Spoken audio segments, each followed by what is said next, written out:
Hola, hoy vamos a hablar de Perashat Beshalach. En esta Perashá encontramos episodios muy importantes que pasó el pueblo de Israel al salir de Mitzrayim.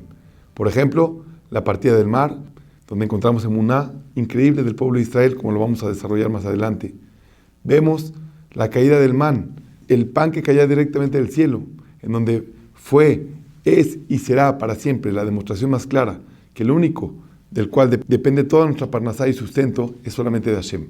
Y por último, encontramos la guerra con Amalek, donde él venía para enfriar al pueblo de Israel de tanta fuerza que habíamos demostrado a Kadosh Baruj Hu con sus milagros. El primero en luchar contra nosotros fue este pueblo de Amalek. Voy a desarrollar hoy dos temas interesantes. Voy a comenzar por una pregunta que surge a partir del Midrash. El Midrash dice, Jajam Lev y Kach Mitzvot. Una persona que es sabia de corazón toma para sí el cumplimiento de las mitzvot. ¿Cuál es el ejemplo que utiliza el Midrash? Moshe Rabenu. Mientras todo el pueblo de Israel se encontraba ocupado en Mitzrayim antes de la salida, de pedir prestado dinero para salir con una gran riqueza, como fue la promesa de Hashem a Abraham Avinu. 400 años serán esclavos tu descendencia, pero después saldrán con una gran riqueza. Para cumplir con esa promesa, Hashem le pide a Moshe que pida que el pueblo vaya a pedir prestado dinero, como ya lo hablamos en la perashá anterior, y salir con bienes materiales muy importantes. Mientras todo el mundo estaba ocupado, Moshe Rabenu estaba ocupado de encontrar los huesos de Yosef, que fue embalsamado, y los huesos fueron depositados en el río Nilo. Cuando Moshe Rabenu se acercó al río Nilo, escribió un papelito que decía Aleshur. En ese papel, al depositarlo en el río sacó milagrosamente los huesos de Yosef y se los llevó hacia Eretz Israel para enterrar. Dice el Midrash, de ahí aprendemos que es un Jajam Lev, una persona sabia de corazón. Moshe Rabenu, que tomó los huesos de Yosef en vez de estar preocupado por llevar bienes materiales como todo el pueblo de Israel. Pero la pregunta surge, también el pueblo de Israel estaba haciendo una mitzvah, porque Moshe le pidió a todo el pueblo cumplir con esta orden de Hashem, de pedir dinero prestado para podérselo llevar y salir entonces con una riqueza muy grande, como había prometido Abraham Avinu. Entonces, ¿por qué nos dice que Moshe es Jajam Lev y no todo el pueblo de Israel? Para contestar esta pregunta, quiero compartir con ustedes algo muy interesante. Dice el Magid Midubna, uno de los grandes Jajamim, que tenía la capacidad de hacer de todas las cosas de la vida cotidiana un gran ejemplo. Y con este ejemplo, siempre desarrollar temas, así entenderlos mucho más claro y mucho más fácil. Él dice con un mashal para entender cómo fue la promesa que hizo Abraham Avinu, Hashem con Abraham Avinu, en el Brit Ben Betarim, en el pacto. A Kadosh Baruj Hu le promete a Abraham Avinu, tu descendencia serán esclavos 400 años y después saldrán con una gran riqueza. Entre paréntesis, siempre vale la pena recordar por qué Abraham Avinu no reclamó en este momento. Cuando Hashem le dijo que iba a destruir Sodoma y Gomorra, Sodoma y Amorá, lo iba a destruir, Abraham Avinu se preocupó muchísimo, empezó a pensar, bueno, a lo mejor hay 50 tzadikim, a lo mejor hay 40, 30, empezó a regatear, no quería dejar que la Gezerá se cumpliera, que la orden de Akadosh Baruj Hu se llevara a cabo. Y en este caso, cuando Hashem le dice, tu descendencia serán esclavos 400 años, Abraham Avinu no dice nada. La respuesta es una respuesta muy interesante a este pequeño paréntesis, en donde Abraham Avinu también sabía que una parte muy importante que el pueblo de Israel tenía que vivir era la esclavitud de Mitzrayim, para después entonces convertirse en el pueblo elegido de Hashem y poder cumplir sus mitzvot. Porque cumplir la mitzvot no es algo fácil. Cumplir la mitzvot tenemos que tener una determinación interna como un esclavo de poder servir a Kadosh Baruj Hu. Pero eso es solamente un paréntesis. Cuando Hashem le dice a Abraham Avinu, van a salir con una gran riqueza. ¿A qué se refirió? Dice el Magid Midubna, hace un ejemplo muy sencillo.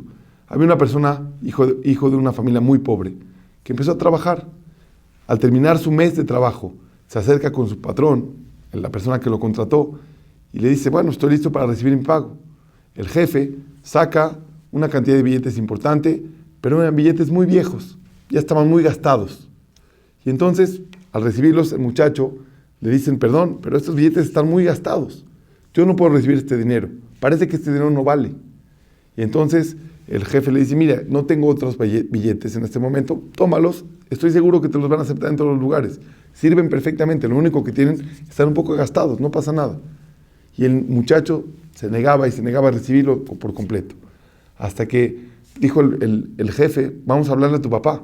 Fueron con su papá, le dijeron al papá, mire, estos billetes son los que le quiero pagar, ¿tienen algún problema? ¿Usted le ve algún problema? Están gastados, nada más. El papá le dice, entiendo perfecto, sin embargo, mi hijo no lo entiende. Tú y yo lo entendemos muy bien, pero él no lo entiende. Después de 30 días de trabajo, para él es muy importante recibir un sueldo de lo que él entiende. Por favor, páguele con billetes nuevos. Así es el Maggid Medubna el ejemplo. Dice, cuando Akadosh Baruj Hu le promete a Abraham Avinu que los Yehudim iban a salir de Mitzrayim con un rehush gadol, con una gran riqueza, no se refería a una riqueza material, porque la riqueza en la vida no son los bienes materiales. La riqueza en la vida es tener conocimiento, y el conocimiento de Hashem, que es la Torah, para poder a través de eso superarnos y crecer espiritualmente y llegar a ilimitarnos, hacer de este mundo tan material, convertirlo en eternidad cada momento y momento. Es algo increíble. Eso es la Torah y esa es la verdadera riqueza del pueblo de Israel. Eso lo entendía Hashem, lo entendía Abraham Avinu y por supuesto Moshe Rabbeinu también. Pero Abraham Avinu le pide a Kadosh Baruj Hu, a los Yehudim que venían saliendo de Mitzrayim, que venían siendo esclavos y ellos no podían entender en ese momento que la verdadera riqueza que iban a recibir iba a ser la Torah, que iban a recibir en el Har Sinai un poco más adelante.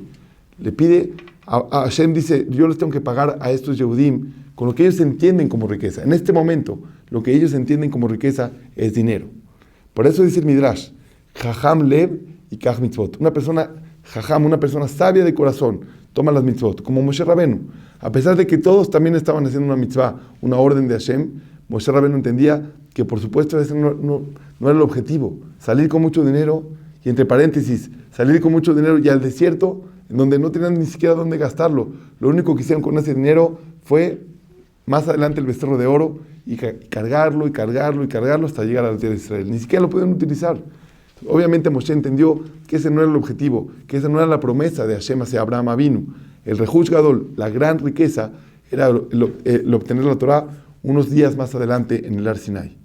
Definitivamente, la Torah se compara con una posesión. En la Torah hay diferentes formas de cómo adquirir objetos. Por ejemplo, cuando yo compro algo, para la Torah no es suficiente pagar por el dominio. Además de pagar, se necesita hacer un kinyan, una adquisición, que de esa manera ese objeto pasa a ser de mi propiedad. Dicen los Jajamim, la Torah y toda la parte espiritual del pueblo de Israel requiere también de un kinyan, de una adquisición. Hay que adquirirlo. Como cualquier cosa material que una persona adquiere, por ejemplo, vas a comprarte una coca, un refresco, lo que sea, lo pagas con dinero. Ese dinero lo obtuviste con un esfuerzo. Lo trabajaste y al final lo pudiste obtener. Llegaste a la tienda y dijiste, voy a pagar por esta coca, y así defino que vale la pena para mí pagar con mi esfuerzo una remuneración. Así igual, para la persona necesita pagar con esfuerzo para adquirir realmente la Torah. La Torah que de repente escuchas o que escuchaste en una clase y así fácil viene y muy fácil se va. Pero la Torah que analizas, la Torah que compras para ti por medio del esfuerzo es muy diferente. Te platico. A mí me llegan muchas preguntas de diferentes tipos y muchas de ellas no sé contestarlas. Y tengo dos opciones. La primera es llamar a mi rabino a preguntarle, Rab, ¿qué puedo hacer? Me hicieron esta pregunta, ¿cómo contesto? Y me contesta que así hago en la mayoría de las situaciones por falta de tiempo. Bueno, muchas veces digo, mira, me están haciendo una pregunta, no sé la respuesta, pero Baruch Hashem tengo los libros y tengo la posibilidad de investigar. Dedicaré una hora y media para entender bien la respuesta. Y créanmelo, cuando utilizo la opción 1 y le hablo a mi rabino y me dice la contestación, me ha sucedido que le hablo a preguntar la misma pregunta durante 3 o 4 veces. Y a veces me dice mi rabino, bueno, pero ya te la contesté. Le digo, sí, Rab, pero la verdad ya se me olvidó. ¿Por qué se me olvida? Porque yo no hice ningún esfuerzo para adquirirla. Por lo tanto, la respuesta se me olvida. Pero cuando alguien me pregunta y me pongo a investigar, definitivamente, agarro los libros, 1 hora y media, pero de ahí en adelante esa respuesta ya es mía, ya la pude adquirir. Y estamos un poco mal acostumbrados a veces. Cuando se trata de Torah, nos gusta más que nos transmitan la Torah de forma fácil a tener que escarbar para sacarla. Y créemelo, no hay más satisfacción en la vida que cuando tú haces algo para obtener lo que estás buscando. Y en la Torah y en lo espiritual, exactamente funciona igual. Cada vez que te esfuerzas para un shiur, cada vez que haces un esfuerzo mínimo, de hecho simplemente el tráfico que tienes que hacer hasta poder llegar a un lugar para escuchar una clase de Torah, y cuando ya llegaste a la clase, no nada más ponerte en modo avión y decir, bueno, ya, que el rabino me entretenga un poco, que me cuente historias muy interesantes y adelante. Trata tú de analizar. Tú tienes una parte muy importante en la Torah de Hashem. Hashem está esperando tu parte en ella, tu reflexión, tu entendimiento profundo. Por eso, no te quedes nada más con la parte superficial o con lo que otros digirieron y te pudieron transmitir. Entiéndelo, profundícelo y de esa manera lo adquieres para siempre. Eso es lo que nos dice el Midrash. Jajam lev y kach mitzvot. Una persona sabia toma las mitzvot para él con un kinyan, con una posesión completa, con un esfuerzo como debe de ser.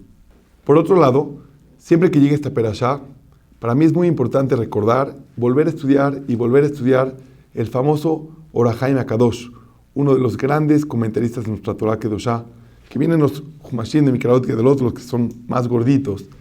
Viene siempre su pirush, porque es un pirush muy importante y muy atinado a la perashá. Esto es algo que repito cada año porque me vale a mí mucho la pena poder meter este concepto cada vez más en mis huesos, cada vez más, hasta tenerlo claro. Él le hace unas preguntas muy interesantes. Los Yehudim llegan enfrente al mar. Tienen el mar del lado de enfrente, por atrás tienen a los Mitzrim persiguiéndolos, que eran, según las cuentas, eran millones en el ejército de los Mitzrim, con caballos, con carrozas, etc. Por otro lado tenían bestias salvajes, no podían ir tampoco, y del otro lado había una guerra entre los Pelishtim. Por lo tanto, estaban acorralados. Y entonces, por la desesperación, empiezan a hablar con Moshe y le dicen: Moshe Rabenu, ¿acaso no había suficientes tumbas en Mitzrayim que nos tuviste que sacar a morir aquí en el desierto? No vemos por dónde, vamos a morir. Y la desesperación los hizo hablarle muy duro a Moshe Rabenu. Moshe Rabenu los para y les dice: señores, silencio. Y diatzebu uru et yeshuat Hashem. Siéntense y esperen por la salvación de Hashem. Porque como están viendo a Mitzrayim ahora, nunca más lo volverán a ver. Es algo impresionante lo que van a ver. Sin embargo, Moshe Rabenu tampoco no sabía lo que iba a pasar. De hecho, tenían muchas alternativas. La que menos se imaginaron, seguramente, era que ese mar se iba a partir. Pero es muy interesante conocer este concepto que dice el Or HaXaim HaKadosh. Dice, HaKadosh Baruj Hu le dice a Moshe Rabenu: Mate tzakelai, daber el Bnei Israel beIsau. Habla con el pueblo de Israel. Mate tzakelai, ¿qué me estás pidiendo a mí? Habla con el pueblo de Israel y caminen. Sigue diciendo el siguiente pasuk, Beatá, y tú, Aremet mateja alayam, levanta tu bastón sobre el mar, ubkaeu, y de esa manera se va a poder partir, se va a abrir, para que puedan ustedes pasar dentro del mar totalmente secos. El Or HaXaim HaKadosh hace dos preguntas muy interesantes. Dice, Mati tzakelai, ¿para qué me pides a mí? O en traducción literal, ¿qué me pides a mí? Mati tzakelai, dice el Or HaXaim HaKadosh, si una persona en momentos de dificultad no le pide a Hashem, entonces ¿a quién le va a pedir? Mati tzakelai, podría haber dicho a lo mejor Mati tzak solito. ¿Para qué pides? Ahora es momento de actuar, se entendería. Pero ¿por qué la palabra Elai, a mí? Esa es primera pregunta. Y segunda pregunta, el orden cronológico de los Pesukim no se entiende. Primero dice, Daber el Bnei Israel beIsau, habla con el pueblo de Israel y que caminen. Y después dice, y tú levanta tu bastón sobre el mar y ábrelo. No entiendo. Primero que se abre el mar y después que caminen los Yehudim. El orden no está completamente claro. Por lo tanto, el Or HaXaim HaKadosh nos trae una respuesta impresionante, muy delicada, muy importante de conocer con mucho más profundidad. Dice el Or HaXaim HaKadosh, HaKadosh Baruj Hu creó un mundo y con una legislación, como un presidente que crea a sus legisladores, los que le ayudan a mantener el orden y hacer las reglas en los diferentes países, y él está por encima de todo, por supuesto, pero él ya tiene unas reglas ya formadas y ya marcadas. HaKadosh Baruj Hu tiene unas reglas en el mundo. Dice el Or HaXaim HaKadosh, cuando los Yehudim comenzaron a quejarse con Moshe Rabenu, ¿por qué nos sacaron de Mitzrayim? Vamos a morir, etcétera. Perdieron sus grados de emuná, sus grados de fe en Hashem. Bajaron muchísimo. Por lo tanto, sus méritos habían bajado muchísimo más. Dice HaKadosh Baruj Hu a Moshe, Mati tzakelai, ¿qué me pides a mí?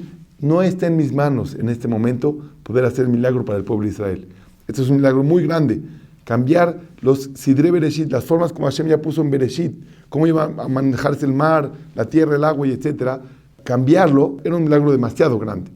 Y sin embargo, ustedes en este momento no tienen los méritos necesarios para que este milagro suceda. Mate tzakelai, Elai, a mí ya no me pidas, no depende de mí. Es algo, como dice el Or HaXaim HaKadosh, Midat Adin, la cualidad del juicio, no me deja hacer este milagro. En este momento tenemos que despertar Midat Rahamim, la cualidad de la misericordia de Hashem. Y entonces, te voy a dar un consejo, le dijo Hashem a Moshe. La única manera de levantar Midat HaRahamim, es cuando ustedes demuestren una fe completa en Akadosh Baruj Hu, en mí. Cuando ustedes depositen una fe completa en mí, ¿y cómo lo van a hacer? Caminando hacia el mar. ¿Pero cómo? El mar está normal. ¿Cómo vamos a caminar al mar? ¿Y qué va a pasar? Ustedes demuestren esa fe, caminen hacia el mar. Y entonces, cuando los Yehudim comiencen a caminar hacia el mar, ahí será un buen momento para que tú levantes tu bastón sobre el mar y entonces el milagro pueda darse. El milagro lo van a generar ustedes. El milagro lo van a hacer por medio de su emuná. Y emuná es algo teórico, que es la fe teórica, y el bitajón es algo práctico. La seguridad que ustedes demuestren en mí en ese momento, que se metan al mar, a pesar de que el mar todavía no se abrió, va a causar realmente ese milagro tan grande por darse. Esto es algo muy interesante, que en lo personal me ayuda a pensar que en cualquier momento de dificultad en donde te encuentres, lo más importante para inclinar la balanza, si hace falta eso para que la situación mejore, la única forma o la mejor para inclinar la balanza es simplemente demostrando bitajón, demostrando seguridad en Akadosh Baruj Hu, confianza. Estoy confiado en él, confiado en que definitivamente algo muy bueno va a salir de acá. Y confío como un bebé duerme en los brazos de su mamá. Cuando está dormido, de verdad, a veces nos dan ganas de decir, ¿qué preocupaciones tiene? Con que huele a la mamá nada más, la siente cerca, tiene todo listo. Así un yehudí debe caminar en su vida, sabiendo que estamos en manos de Akadosh Baruj Hu. Y eso levanta un nivel muy alto en el cielo, en donde Baruch Hashem se logra levantar Midat HaRahamim sobre Midat HaDin, la cualidad de la misericordia, sobre la cualidad de la justicia, y en ese momento estamos aptos para que Akadosh Baruj Hu nos haga el milagro que hace falta para salir de la situación difícil. La emuná no es un seguro de que nos va a ir bien. La emuná no es como muchas personas dicen, oye, jajam, pero si yo tengo mucha fe en Dios, ¿por qué me va mal? Definitivamente no es un seguro de vida. La emuná es algo mucho más desarrollado. La emuná es entender que todas las situaciones donde Hashem me pone están hechas y confeccionadas exactamente para mi bien. Eso es emuná. No que siempre me va a ir bien, sino lo que estoy pasando en la vida en este momento es mi bien. Este es mi bien. ¿Quién lo sabe? Mi papá en el cielo, que vemos las cosas con mucho más claridad, que busca para mí un bien que ni siquiera yo puedo buscar para mí mismo. Ese es Akadosh Baruj Hu el que me está mandando esta situación. Por eso, esa seguridad y tranquilidad me ayuda probablemente a levantar esa balanza y hacer que ese milagro que tiene que venir lo pueda desarrollar Bezat Hashem. Claro que no hay nada que no esté en manos de Hashem para poder hacer, pero Hashem tiene su forma como manejar su mundo. Un muy buen tip que nos da el Or HaHaim HaKadosh a partir de esta perashá. La verdad, como dije al principio, esta es una de las cosas que hay que repasar, y cada año que llega la perashá lo recuerdo. Nosotros generamos este milagro, nosotros lo hicimos, y conectándolo con la perashá la semana siguiente, perashá Yitro, dice que Yitro, el suegro de Moshe Rabenu, se acerca al mismo desierto a encontrarse con el pueblo de Israel. Él, siendo una persona tan importante, representando diferentes religiones en diferentes momentos de su vida, se da cuenta, Vaishma Yitro, dice la perashá, y escuchó Yitro y vino a encontrar a su yerno, a Moshe. Dicen los Jajamim, Mashemoa Shamauba, explica Rashi, ¿qué es lo que escuchó Yitro para llegar hasta el desierto y dejar toda su vida para convertirse al judaísmo? ¿Qué es lo que encontró? Escuchó dos cosas, Kriyat Yamsuf y la guerra contra Amalek, la partida del mar y la guerra contra Amalek. ¿Qué de especial tienen estas dos cosas? Hay muchas, pero dicen los Jajamim algo muy interesante. Kriyat Yamsuf lo generamos nosotros. Kriyat Yamsuf fue algo interno. Cuando tienes la fuerza tú de generar un milagro, cuando tú demuestras la fe y emuná, como dijimos antes, el bitajón en Akadosh Baruj Hu, tú lo generas. ¿Y qué quería hacer Amalek? Apagarnos y enfriarnos. Relajado, tranquilo. Y conectando los dos temas que dijimos, Amalek lo único que quiere es que seamos espectadores, que estemos relajados, tranquilitos. Pero en Kriyat Yamsuf le demostramos a Hashem, nuestra Torah, nuestra espiritualidad es viva. Y por eso demostramos con acciones. Bezrat Hashem, te invito que a partir de estos conceptos tan bonitos que desarrollamos hoy, podamos servir a Hashem de una manera muy diferente. Shabbat Shalom.